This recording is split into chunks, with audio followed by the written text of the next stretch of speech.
बिस्मिल्लाहिर्रहमानिर्रहीम। अस्सलाम वालेकुम। यूट्यूब पर, फेसबुक पर आप मुझे देख रहे हैं। मैं तारिक मतीन हूँ। गुज़श्ता 5 से 6 रोज़ से तबीयत की ख़राबी की वजह से आपसे रब्ता नहीं हुआ। तो आप में से बहुत सारे लोगों ने रब्ता करके फेसबुक पे, व्हाट्सएप पे, यूट्यूब पे, ट्विटर पे रब्ता करके पूछा कि मैं कहाँ हूँ।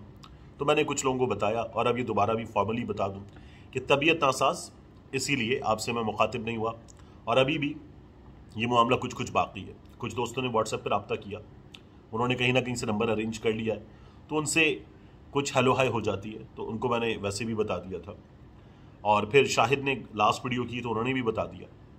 तो बहरहाल अब भी कुछ मामलात बाकी हैं इस तबीयत के, लेकिन कोशिश करते हैं अभी रब्ता जुड़ा रहे। इस वीडियो में एक तो MQM की एक लीक्ड ऑडियो है, उसकी बात करेंगे। ये ऑडियो जो है ये साबित करती है कि जो सियासत है ये धंधा है और ये गंदा धंधा है, इसकी बात करेंगे। इसके अलावा राना सनाउल्लाह के खिलाफ, वजीर दाखिला के खिलाफ FIA में शिकायत, इसकी बात करेंगे क्योंकि हुकूमत डर गई है। हुकूमत के डर जाने के बाद राना सनाउल्लाह साहब ने जो काम किया है तो उस पर उनकी FIA में शिकायत की बात करेंगे। और इमरान खान साहब ने शहबाज शरीफ साहब को चैलेंज किया है कि वो ड्रामेबाजी जो है वो बंद कर दें और हकीकत पर मबनी काम करें। तो ये भी मैं आपको बताऊंगा इस वीडियो में। सबसे पहले MQM की लीक्ड ऑडियो, ये फुरकान अतीब है। MQM के कराची के मामला देखते हैं। इन्होंने जो लीक्ड ऑडियो है वो व्हाट्सएप पर अपनी जमात के लोगों को हिदायत दी, कुछ तजावीज़ दी और उनसे कहा कि हमें ये जो कराची में बारिश के बाद के मसाइल हैं, निकासी का मसला है, गंदगी का मसला है, ईद कुर्बान के बाद आलाइशों का मसला है, ये काम नहीं करना चाहिए। ये काम नहीं करना चाहिए। इसका फ़ायदा हो रहा है पीपल्स पार्टी को, और हम ये काम करेंगे तो अव्वल तो कहीं नज़र नहीं आएगा, दूसरा हम पीपल्स पार्टी को फ़ायदा क्यों दें, हम इनको एक्सपोज करते हैं। और पीपल्स पार्टी एक्सपोज हुई है, बुरी तरह से एक्सपोज हुई है। जितनी नाकाम कारकर्दगी इन हालात में रही पीपल्स पार्टी को, तो हम इनको एक्सपोज करते हैं और इनको जो है वो सोशल मीडिया पर वीडियोस डालकर बेनकाब करते हैं, लोगों के सामने लाते हैं कि आलाइशें, पानी, निकासी, गंदगी सब कुछ है, तो इनको हम ज़्यादा से ज़्यादा एक्सपोज करते हैं। ये इत्तेहादी हैं, ये इत्तेहादी हैं और इत्तेहादी ये काम कर रहे हैं क्योंकि इनके मसाइल हल नहीं हो रहे, लेकिन इनको जहाँ जोड़ा गया ये वहाँ जुड़े हुए हैं, क्योंकि जो जोड़ने वाली एल्फी है वो बेहतरीन एल्फी है, तो उस एल्फी की वजह से जुड़े हुए हैं। तो ये अलग नहीं हो रहे। ये बार बार प्रेस कॉन्फ्रेंस करके शिकायत कर रहे हैं कि मैं अलग हो जाऊंगा, मैं अलग हो जाऊंगा, लेकिन मसले जो है अलग होने के लिए, शिकायत करने के लिए इनके अपने गवर्नर चाहिए, इनको कुछ दीगर चीज़ें चाहिए।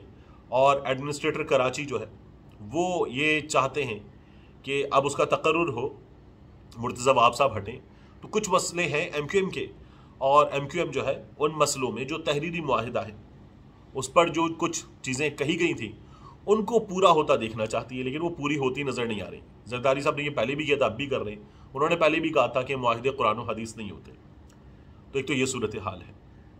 और MQM जो है वो इस वक्त जो कुछ कर रही है वो सियासत है। यानी अगर कुछ लोगों के भले के लिए हो सकता है या उनकी जमात के अपने लोग भी कर सकते हैं, तो MQM ने मना कर दिया कि मत करना।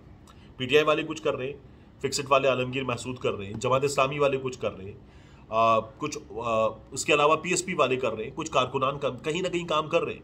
लेकिन MQM ने अपने लोगों को मना कर दिया है लोगों के भले के लिए काम नहीं करना। 1-2 फोटो सेशन हुए, लेकिन उसके अलावा MQM ने क्लियरली मना कर दिया। तो ये ऐसी सियासत कर रहे हैं।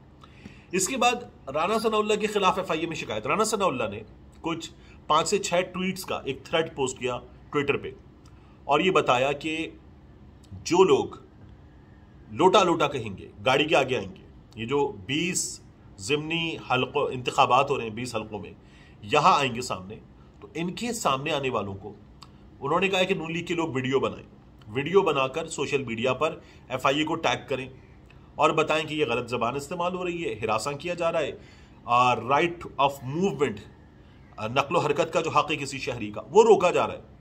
तो इस पर जो है हम इनके खिलाफ कार्रवाई करेंगे, इनकी शनाख्ती कार्ड भी ब्लॉक कर देंगे। तो राना सनाउल्लाह ने इसमें जो ज़बान इस्तेमाल की उसमें यह है कि इमरानी बावले हैं ये, और इनके खिलाफ ये कार्रवाइयाँ की जाएंगी। और फितना, फसाद और ये सब जो मरियम नवाज अल्फाज बोलती हैं वो तमाम अल्फाज इस्तेमाल किए। तो पहली शिकायत तो मैंने कर दी है राना सनाउल्लाह के खिलाफ की जो ज़बान है और ये जो अल्फाज हैं ये हरासमेंट के बराबर है और ये नाजेबा अल्फाज है। तो इस पर राना सनाउल्लाह के खिलाफ कार्रवाई की जाए, और मैं इसको आगे भी लेकर जाऊँगा। तो राना सनाउल्लाह के खिलाफ इस पर कार्रवाई की जाए और ये किसी भी आम शहरी को हिरासा करने के मुतरादिफ है, ये नहीं किया जा सकता। इसका जो है वो नोटिस लिया जाना चाहिए अदालत की जानिब से। तो मैंने एफआईए को ट्विटर पे, राना सनाउल्लाह ने कहा था ट्विटर पे टैग करें, मैंने खुद टैग कर दिया और उनके ट्वीट पर ही किया है कि ये देख लीजिए इन्होंने क्या किया है। और मैंने कहा है कि बाकी लोग भी इसको करें, एफआईए को ट्विटर पे जाके सोशल मीडिया पे टैग करके शिकायत करें कि राना सनाउल्लाह साहब क्या कर रहे हैं, क्यों कर रहे हैं। क्योंकि हुकूमत डर गई है। ये डर गए इमरान खान के बड़े बड़े जलसों से, ये डर गए लोगों के जज्बात से। लोग सामने आ रहे हैं, लोटा लोटा के नारे लगा रहे हैं, लोग मुसीबत बना रहे हैं इन लोगों की कैंपेन। ये डर गए उन सर्वेज से जो टेलीविजन पे चल रहा है, अजमल जामी के सर्वेज हों, हबीब अकरम के सर्वेज हों, फहद शहबाज के सर्वेज हों, उसके अलावा दीगर चैनल्स के सर्वेज हों, गैलप का सर्वे हो, इप्सॉस का सर्वे हो या दीगर सर्वेज। तो हर सर्वे यही बता रहा है कि नून लीग हार रही है। इसके अलावा नून लीग ने खुद कुछ असेसमेंट की, उस असेसमेंट के नतीजे में नून लीग ने ये देखा कि मरियम नवाज की जो कैंपेन है उसका इमरान खान की कैंपेन से मुकाबला नहीं किया जा सकता। इन्होंने कुछ सहाफ़ी रखे हुए जो सोशल मीडिया पर ये बता रहे हैं कि मरियम की जो कैंपेन है वो इमरान खान की कैंपेन से बड़ी है, लेकिन लोगों को नज़र आ रहा है। तो इन्होंने इसीलिए इसका अब सबूत भी दे दिया। मुसलसल वजीर जो है वो इस्तीफ़ा दे रहे हैं और इस्तीफ़ा देकर वो सामने आ रहे हैं कि हम इलेक्शन कैंपेन चलाएंगे, ज़ाब्ता अखलाक की खिलाफ वर्जी हम नहीं करना चाहते, इसलिए अब हम इलेक्शन कैंपेन चलाएंगे। तो वजीर अब खुद सामने आकर इस कैंपेन को चलाने के लिए तैयार है। तो हुकूमत का दम निकल गया है। इसलिए हुकूमत ऐसे काम भी कर रही है कि अब आम शहरी को राना सनाउल्लाह बाकायदा तौर पर आकर हिरासा कर रहे हैं कि वो एहतजाज भी ना करें। यानी मरियम नवाज ने कहा था कि लोटे वॉशरूम में होंगे, लोटों का घेराव करेंगे। मरियम नवाज ने कहा था कि लोगों में जाना मुश्किल हो जाएगा, हेलमेट पहनना पड़ेगा, लोग इस्तकबाल करेंगे टमाटर अंडों के साथ। ये नून लीग के लोग कहते थे, लेकिन अब जो है वो इन लोगों का हाल क्या है आप देख रहे हैं। इसके बाद माफ़ कीजिएगा, ये तबीयत के मामला हैं। जो तीसरी चीज़ है वो है इमरान खान साहब का शहबाज शरीफ को चैलेंज। उन्होंने शहबाज शरीफ साहब से कहा है कि जो आप कह रहे हैं कि आप कीमत कम करेंगे, आलमी मंडी में कीमतें काफ़ी नीचे आई हैं पेट्रोलियम मसनूआत की, तो ये कीमतें आप कम करेंगे तो कम करके लाइन को 150 पर। मैं इमरान खान साहब से आगे जाना चाहता हूँ। ये लोग कहते थे कि 135 का पेट्रोल आम आदमी नहीं खरीद सकता, तो अब हम 70 भी लेकर जाएंगे तो आप 70 रुपये पेट्रोल दें हमें। 70 नहीं देते तो कम अज़ कम 130 दें। 150 तो इमरान खान साहब की हुकूमत में हुआ था। और फिर उन्होंने बिजली की कीमत भी कम की थी। अब इन्होंने ये कम करेंगे पेट्रोल की कीमत ज़रा सी ड्रामेबाजी के लिए 17 जुलाई के इंतखाबात से पहले। और फिर बाद में इनकी तैयारी भी है कि ये वापस लेवी लगा देंगे। तो एक, आप पेट्रोलियम मसनूआत की कीमतें कम करें, उसे लाएं 130 पे। उसके अलावा बिजली की कीमत आपने बढ़ाई है, बार बार बढ़ाई है, उसको कम करें। उसके अलावा गैस की कीमत आपने बढ़ाई है, उसको कम करें। टैक्सेस लगाएं आपने, उसको वापस लें। और आपने महंगाई कई गुना बढ़ा दी, उसको कंट्रोल करें। फिर उसके बाद बात करें कि आम आदमी को रिलीफ दे रहे हैं। ये जो ड्रामा है कि ये 100 यूनिट सस्ते कर रहे हैं, बाकी चीज़ें कर रहे हैं, ये ना करें।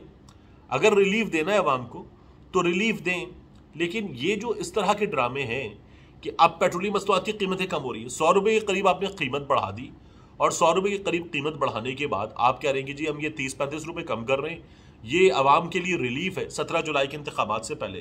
तो आवाम को आपने उर्दू का 8वां हर्फ समझ रखा है। लोग आप जो कहेंगे वो मान लेंगे।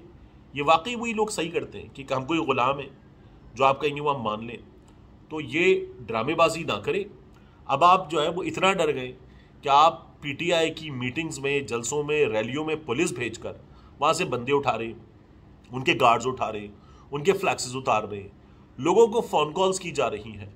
मेरी बाकायदा तौर पर पहले भी आपको बता रहा हूँ कि लोगों से बात हुई, यानी किसी गली मोहल्ले में जो इन्फ्लुएंस रखने वाले लोग हैं वो जिस पार्टी को सपोर्ट करते उसके लिए एक कॉर्नर मीटिंग रख लेते हैं अपने इलाके में।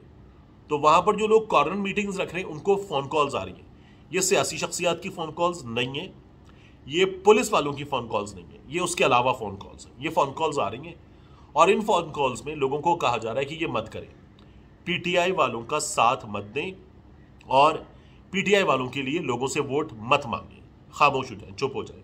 तो ये काम किया जा रहा है। इस तरीके से इलेक्शन जीतने की इन लोगों की तैयारी है। और मैं राना सनाउल्लाह साहब को पहले ही बता दूं कि जो हमें कह रहे हैं कि ये सिलसिला ना किया जाए, चोर चोर के नारे, लोटा लोटा के नारे ना लगाए जाएं, तो ये सिलसिला तो जो है वो आसिफ अली जरदारी साहब ने, बिलावल भुट्टो जरदारी साहब ने, आसफा जरदारी साहिबा ने, बख्तावर जरदारी साहिबा ने शुरू किया था। जैसे 27/12/2016 को बख्तावर भुट्टो ने कहा था गली गली में शोर है, नवाज शरीफ चोर है, और ये उन्होंने ट्विटर पे डाला था, अपनी वालदा की बरसी के मौके पर ट्वीट करके बताया था। बिलावल भी कर चुके, आसिफ अली जरदारी जलसों में कर चुके। तो आप लोगों को मत रोकें, जिनको रोक सकते हैं उनको रोकें, और रोकना है तो फिर लंदन में भी रोकें। मिलते हैं इंशाल्लाह आपसे अगले व्लॉग।